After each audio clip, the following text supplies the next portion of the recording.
Hello VC, how's everyone doing today? Happy belated Valentine's and all that good stuff as we're trucking through 2019. I got some new vinyl, I've got some new purchases, I've got some jazz and blues, and I got a mixed bag of other things in here with some Japanese pressings. I've got a Grail, I got some punk, I got some prog, a little bit of everything in the box. So yeah, let's get going. On this Friday in British Columbia, Canada, we have snow here, which is bizarre. I live on Vancouver Island, which is a very moderate climate all year round. And of course, nothing like the East Coast, but yeah, we've got hit pretty hard this week. Can't run outside, it's all icy, and I had to go to the gym to work out on running on a treadmill, and yeah, a little bit different. But anyway, we're here for the records, right? So let's start in this box right here. So this is a little bit of punk rock. Vinyl Rich, I hope you're watching today. This is the Dayglow Abortions, which was a punk band from Victoria, British Columbia. I'm not sure if they're still playing or not. This is their famous Fetus a Fetus America with old Nancy and Ronnie Reagan on the front cover. Yeah, these are some reissues that came out. I was trying to do a bit of research on them. Let's see. I got two, so I think these are limited to 1,000 copies. They are on, both of the ones that I got are on red vinyl, which is kind of cool. These guys had some good songs. Wake Up America, Proud to Be Canadian. They did a song called Black Sabbath. I Killed Mommy. Yeah. Ronald McRagan. Total memories of high school. I remember seeing these guys in a hall locally on Vancouver Island, and they were just crazy. And then another local band from Vancouver. This one's still in the shrink. This is DOA. This is a reissue of their first album with Joey Shithead was the lead singer. And yeah, this one says limited red vinyl. Only 1,000 printed. There's the sleeve. Same vinyl. So yeah, they're from the same place, obviously. This one's got a little inserted here.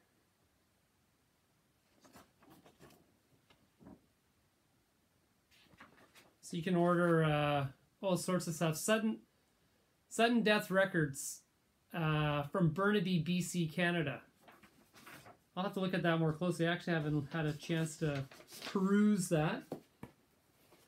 But yeah, DOA actually made it into America. And they,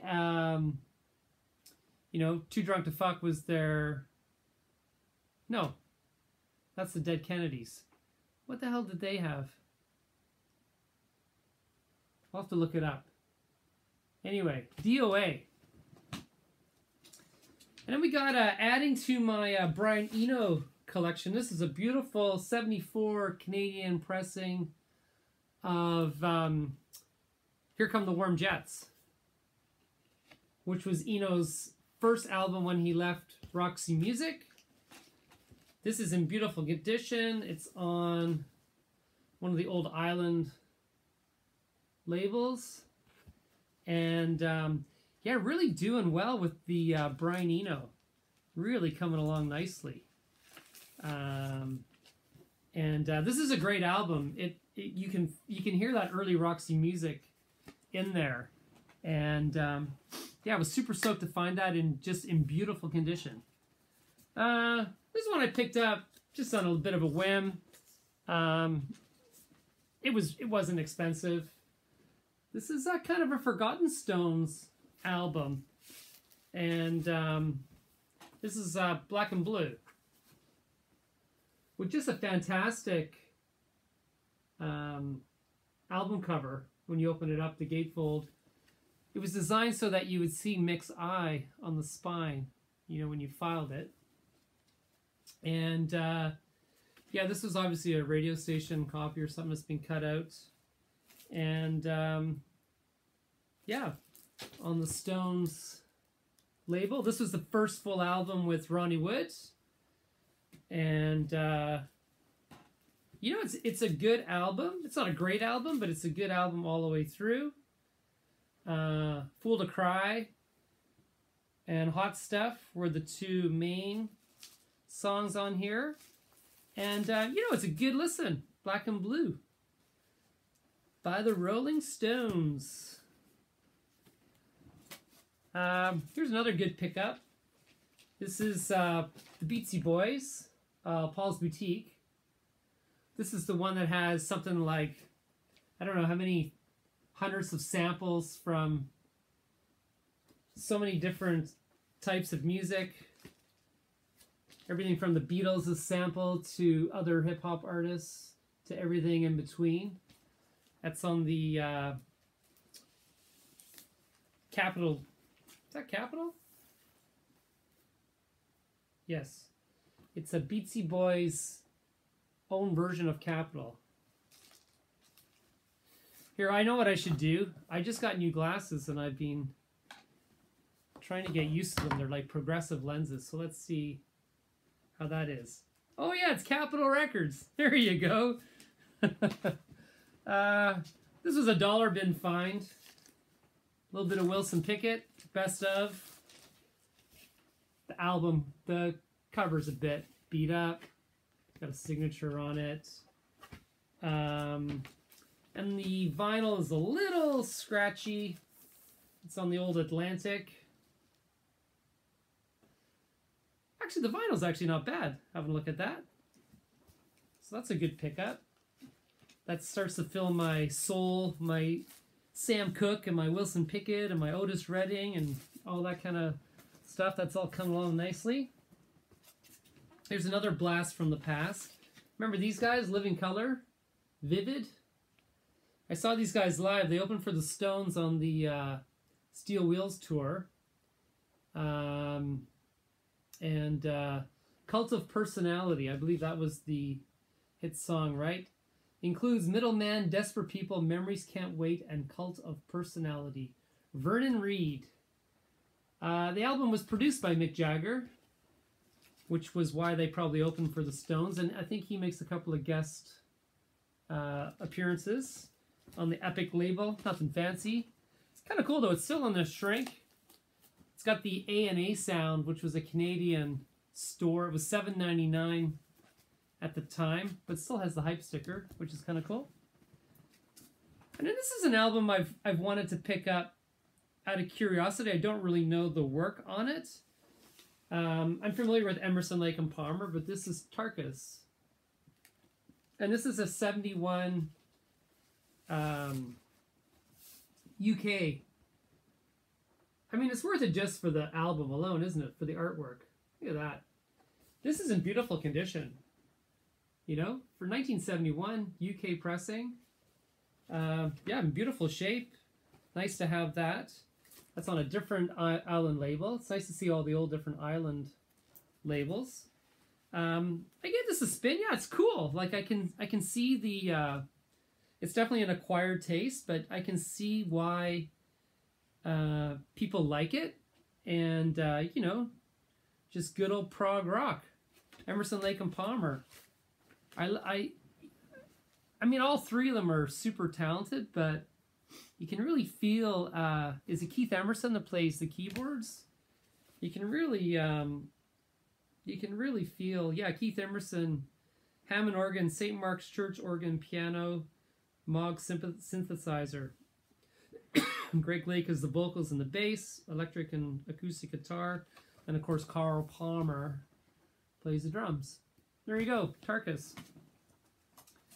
And then this is one that I never would have intentionally bought.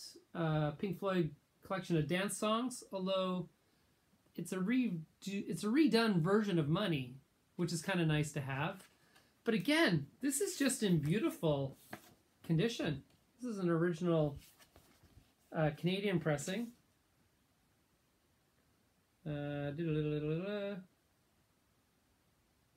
Yeah, CBS Canada.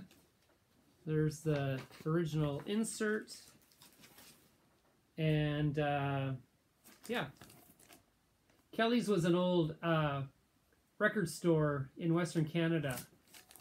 And they obviously sold their own inner sleeves that whoever owned this before looked after it very nicely. And this was a blind buy, simply because the store I go to had written "Excellent Power Pop" on a sticker. This is a 1984 band called The Surf. And this is out of Step. Now The Surf, I did some research. They were from Athens, Georgia. They were around the same time as REM and the B-52s, although they sound nothing like them. This is an EP. It's only got 6 songs on it. It's in beautiful shape. It did have the shrink kind of ripped on it, so I just took it off. And then it's also got a little insert too to join their fan club. Yeah, it's good power pop. And it's a great front cover too. Just something nice to explore and new. I mean, I don't think they did anything other than this EP.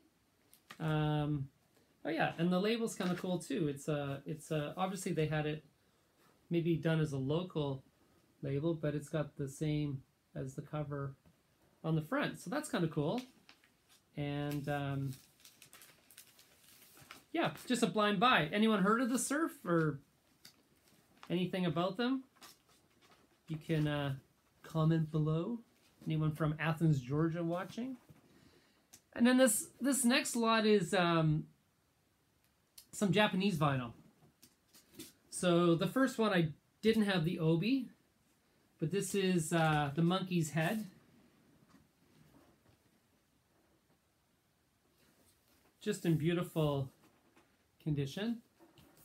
And no obi, but it's got the insert. This had the dolphin song, or porpoise song, pardon me, on it. Go on the rice paper. Arista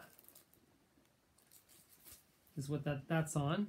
It's a good listen. I really like Head. I was not really familiar. I watched the movie on YouTube, which was kind of like bizarre. But that's a good album. It's really, really good. Kind of monkey psych rock. And yeah, fantastic. Then we have, this is a live album. This is Japan. This is from '83. This is Oil on Canvas, which was interestingly their biggest selling album as a live album. And comes with a great, it's got a book. There's the band. David Sylvian and co. This kind of opens up. I'll just kind of give you a lot of.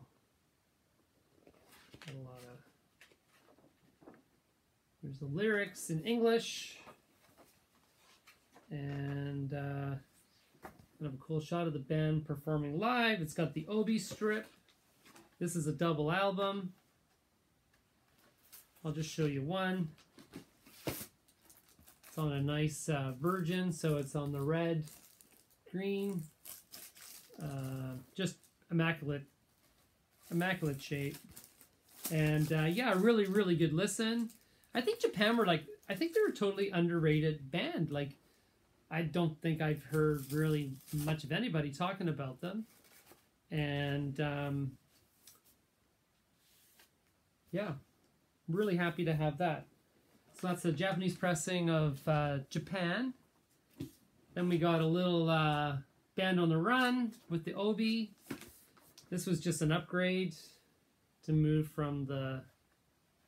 This has the poster inside. I'm not going to open it. And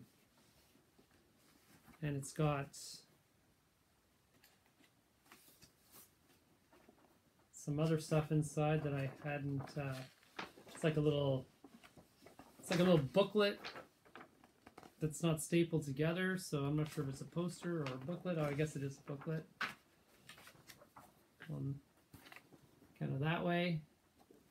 So yeah, everything's there. The vinyl is 100%, and there you go. Paul and Linda and Denny Lane in Nigeria, 1973 or something like that. Yeah, I just got tickets to see Paul in Vancouver in July at BC Place, which is not a great venue, but I had a special. Through his website, I applied for an early code, so I actually had pretty decent seats. So we'll see. But anyway, it'd be good to see him one more time. I mean, right? Then we got a little Derek and the Dominoes. Layla and Other Assorted Love Songs. Again, this is an upgrade, being the Japanese pressing. Oh, a nice gatefold.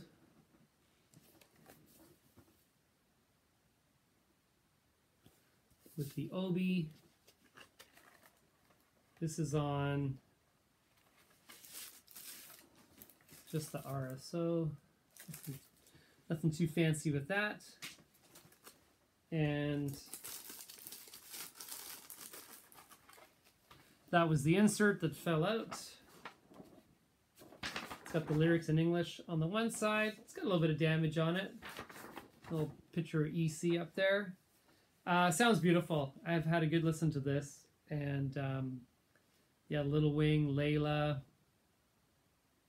Nobody Knows You, Bell Bottom Blues. I mean, it's just an epic album. And Derek and the Dominoes, with Greg Allman joining Eric Clapton for that. This is one, also an upgrade. This is Pink Floyd, The Final Cut.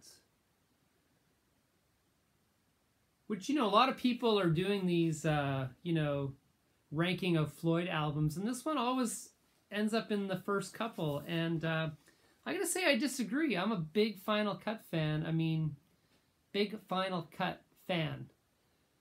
I am, what year did this come out? 1983. So I was in grade 9. So you got to remember, like, for my sort of age group generation, this was like the first Floyd album that came out, original album that came out, when I was just getting really into music. So The Wall had come out in, 77, and obviously Dark Side of the Moon had come out in, 74. So for me, like, this was a first listen. I had seen the Wall film around this time, and my dad was a big Floyd fan, and that's just a black sleeve. There's the insert there. Lyrics only in Japanese in this one. And yeah, so for me, like, I remember laying in bed listening to this album, and I really got it. My family immigrated from the UK, so I really understood the whole Falklands War. I knew who Maggie Thatcher was. I really understood his, his anti-war sentiment that Roger Waters was really into. I love Not Now John because it had swear words in it, and you're in grade 9, and that's, something that's pretty awesome. And, I gotta say, I really fell for this album. Is it the best Pink Floyd album? Absolutely not. But it's not the worst. I would say it sort of lives somewhere in the middle of their catalog. But because it came out when I was a young man, it sort of goes a little deeper for me. And yeah, I enjoyed this album very much. Brings back a lot of memories. Now I got a Grail here. This is an album from South Africa. This is Rodriguez, Colfact. This is a South African original pressing. This is on label called Sussex.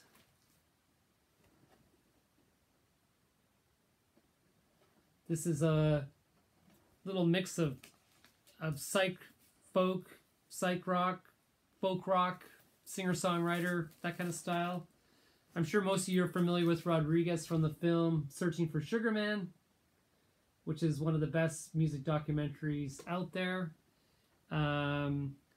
This has a song Sugar Man, Crucify My Mind, I Wonder, Inner City Blues, Gomorrah, a nursery rhyme, like Janice. Just it's a brilliant album from start to finish. It's amazing, the whole story. It's amazing reliving these songs, and I'm super excited to have gotten this. The cover is, it's good. The VG, yeah, it's good, I guess.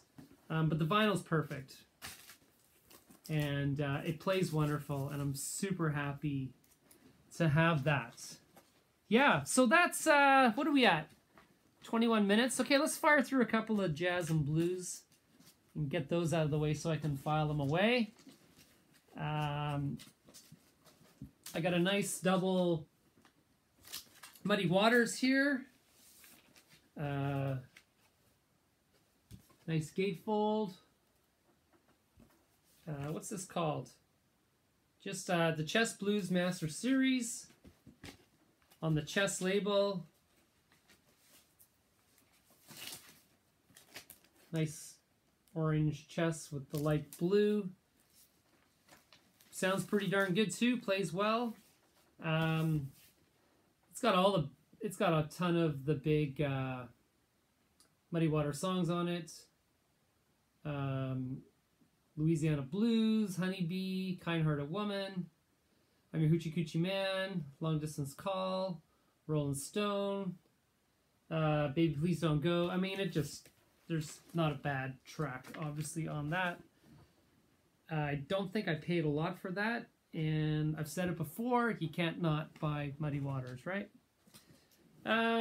Steve Carlson, if you're watching. Got a nice copy of Someday My Prince Will Come, the Miles Davis Sextet. This is a 61 Canadian original on the Columbia 6i. Try to minimize the glare. The vinyl's in beautiful shape. There's not a mark on that. And you know, these 6i's are pretty durable anyway, right? Even if you did have some surface, they play just fine. The album's got a little bit of ring wear. I guess that was his first wife. A little bit of a story with her. I've got a 19 Canadian 57 mono of Round About Midnight, Miles Davis Quintet. This one, the cover has a bit of damage, as you can see, but this, of course, is also on Columbia, and this is a mono version on the old Burgundy. I mean, it's like a brick, man. And again, the vinyl is in pretty good shape. There's one kind of scratchy looking thing there, but it didn't affect the play. And I've also got a 1968 original Kilimanjaro. Again, the cover's not bad. It's got a bit of ring wear, but it's pretty decent. The corners are there. Back's a little, you can see the ring wear there. This is a Columbia 2i. Again, that vinyl is just beautiful looking. And that plays really, really nice as well. And then to finish off, I've got a UK pressing of Nefertiti. This is a UK, so you can see the gloss. 1968, the year I was born. And this is on CBS. but also a fairly heavy gauge and in beautiful, beautiful shape. So yeah, that's my haul for, let's call it February 2019. So yeah, I know I've been promising a room tour. Because I was off this week, I actually got posters hung. I've sorted out my other record rack. I've done a lot, so I'm getting close to the room tour. This is my desk right here, and it's full of crap, and I want to clean that up, so that's my last step. And then I think I'm going to be ready for a room tour. So yeah, yeah. Peace out, everybody. Have a great weekend, and looking forward to see what everybody posts this weekend. There's always more videos as we go into the weekend, and yeah, take care, everybody. Bye now.